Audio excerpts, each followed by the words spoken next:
Bienvenue au podcast L'entrepreneuriat authentique par Nancy Richard. Ici, chaque semaine, je partage un ingrédient secret qui m'a permis de bâtir des entreprises où les valeurs brillent autant que les résultats. Authenticité, créativité, bienveillance. Ce podcast est votre dose hebdomadaire d'inspiration pour aligner passion et profession. Ensemble, découvrons les clés pour entreprendre avec cœur, audace et un brin de rock'n'roll. Prêt à libérer votre potentiel entrepreneurial? Branchez-vous, ça commence maintenant! Bonjour à vous, ici Nancy. J'espère que vous allez bien et que vous avez passé une merveilleuse semaine. Cette semaine, moi, je me sens portée par une envie profonde de partager, de transmettre et même d'inspirer. C'est vraiment un ingrédient qui fait partie de mon ADN, je vous l'ai mentionné la semaine dernière, puis je pense que vous allez voir pourquoi. Alors, je vous souhaite cordialement la bienvenue à cet épisode du podcast L'entrepreneuriat authentique. Et cette semaine, l'ingrédient clé est la transmission. Et non, pas celle de votre voiture. Je vous invite à prendre votre tasse de café ou de thé et de venir la savourer en ma compagnie pour une petite pause bien méritée. Vous savez, j'ai toujours eu ça en moi, cette envie de transmettre. Tu sais, j'avais 4 ans à peine, puis je jouais déjà à l'école. J'avais un immense tableau vert dans ma chambre à coucher que je plaquais sur ma porte de garde-robe double. Je gribouillais des petits mots, puis tu sais, je savais pas vraiment écrire, on se l'entend. J'enseignais à mes poupées, à mes toutous, puis même à ma petite sœur. C'était déjà plus fort que moi. Puis je jouais à l'école avant même de savoir ce que c'était pour vrai l'école. J'avais 4 ans, là, j'étais pas encore là, moi. La maternelle au Québec, c'est 5 ans. Oui, il y a quelques classes de maternelle 4 ans, mais à mon époque, il n'y en avait pas beaucoup. Puis aujourd'hui, ça fait quand même plus que 25 ans après avoir donné mes vrais premiers cours. C'est fou comme le temps passe vite, Moi, j'ai commencé avec les cadets de l'air. Je donnais des cours de marche militaire, des cours de pilotage, de leadership, de technique d'instruction, puis même de lip-sync. Oui! C'est fou, Du lip-sync quand on y pense, Je continue de transmettre à chaque jour de ma vie, ou presque, depuis cette époque-là. Puis parlant de lip-sync, no joke, on faisait des grosses compétitions, là, puis on gagnait presque tout le temps la médaille d'or. OK, si on n'avait pas la médaille d'or, on était vraiment proche, puis on avait la médaille d'argent, mais tu sais, j'ai fait du lip-sync sur du Madonna, sur du Grease, puis même sur du Notre-Dame de Paris. J'inventais les chorégraphies. Écoute, c'est les plus belles années de ma vie pour vrai. Malheureusement, j'ai pas de souvenirs tangibles de cette époque-là parce que j'avais des vidéocassettes, puis avec le temps, ça s'est effacé. J'ai jamais été capable de les revoir. Donc, si vous m'écoutez en ce moment, puis que vous étiez dans ma gang de cadets au 686 d'Orval-Lachine, puis que vous avez encore des DVD maintenant peut-être, ou, j'espère mieux, des plages enregistrées sur votre ordi, j'aimerais bien ça revoir ça. Puis la définition officielle de ce que c'est que la transmission, c'est l'action de transmettre quelque chose. Mais ma propre définition, c'est l'art de partager ce qu'on a le plus précieux pour allumer une étincelle chez l'autre. C'est ce qui va transformer une simple information en un feu qui éclaire et réchauffe. Puis toute ma carrière, en fait, là, ça va reposer là-dessus. Moi, je viens d'une famille, honnêtement, plutôt modeste, plutôt ouvrière, où l'école postsecondaire, c'était pas un passage obligé. Mais moi, je savais au fond de moi qu'aller à l'école, ça allait me sauver la vie, littéralement. Ça allait vraiment m'offrir toutes les clés pour bâtir une existence à la hauteur de mes rêves, de mes aspirations et surtout de mes ambitions.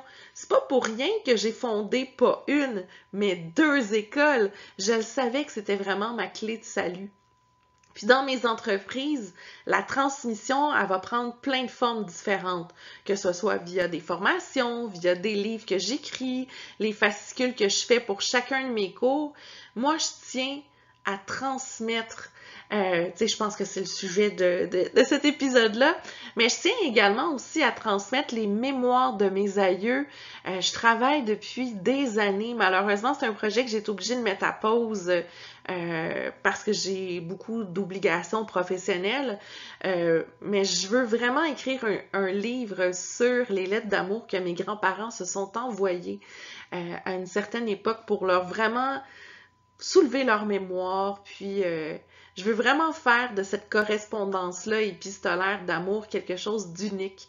Donc, ça, c'est quelque chose que j'ai envie de transmettre pour les générations subséquentes de ma famille aussi, pour garder des souvenirs, surtout s'ils n'ont pas connu mes grands-parents en chair et en os.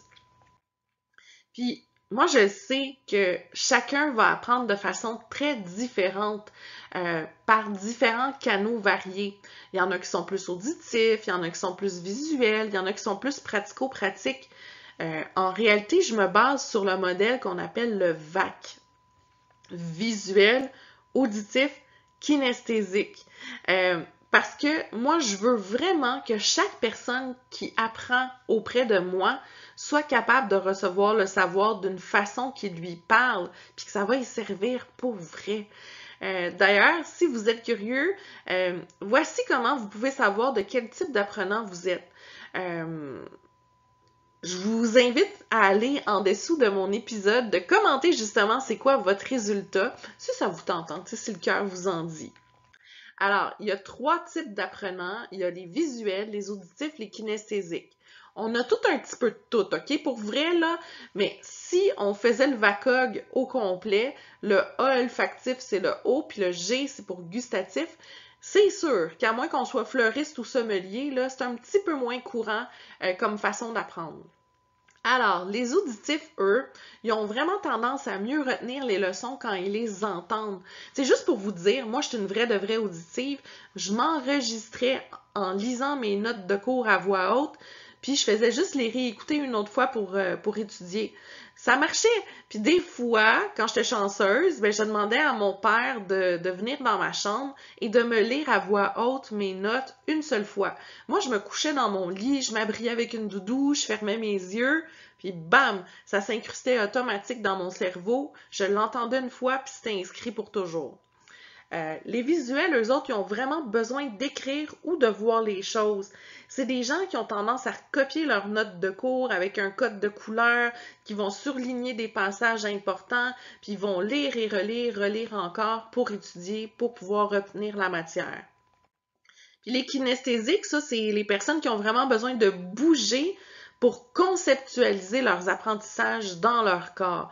Tu sais, mettons là, que tu as envie d'aller marcher en forêt en m'écoutant, puis le fait que tu marches, que tu es actif dans ton corps, c'est comme ça que tu vas retenir les trucs. Puis un bon transmetteur, mais il va donc permettre aux personnes à qui il apprend des choses de le faire selon leur style pour qu'eux ils retiennent mieux les choses. Puis c'est pour ça là, que c'est important de savoir jongler dans toutes ces sphères. Puis un bon apprenant, là, il est capable, en fait pas un bon apprenant, un bon prof, là, si on veut, il est capable de rendre sa matière vivante, accessible puis adaptée aux besoins des apprenants. Tu sais, suivre une formation juste pour une formation, ça sert à rien pantoute, hein? Ça sert à faire une belle déco sur ton mur avec tes diplômes, mais honnêtement, ça sert à rien d'autre, OK? Il faut vraiment savoir pourquoi tu apprends telle ou telle chose, puis à quoi ça va te servir concrètement, en quoi c'est réellement utile. Puis ça, pour les adultes, c'est important. On veut savoir à quoi ça sert d'apprendre ça. Si c'est juste apprendre une date par cœur pour dire qu'on apprend des choses par cœur, pour le vomir sur la feuille de papier, ça sert à rien. Donc, si on est capable de dire, ouais, mais là, tu l'apprends parce que le fait que tu vas pouvoir savoir ça, ça va t'ouvrir telle ou telle action, ça va faire telle ou telle chose, ça, c'est important. Puis, c'est quoi la peur la plus fréquente, vous pensez, pour les nouveaux entrepreneurs en lien avec la transmission? Bien, c'est le fait que qu'est-ce qu'on partage, ça soit pas assez, ou au pire, qu'on soit mal compris. Mais je vous rassure vraiment, là, transmettre, c'est pas remplir un vase, c'est allumer un feu, comme le disait si bien Montaigne. Puis justement, cette citation-là m'inspire parce qu'elle résume tout. Transmettre, c'est pas juste donner des savoirs, c'est donner envie, c'est créer un élan, un mouvement en fait.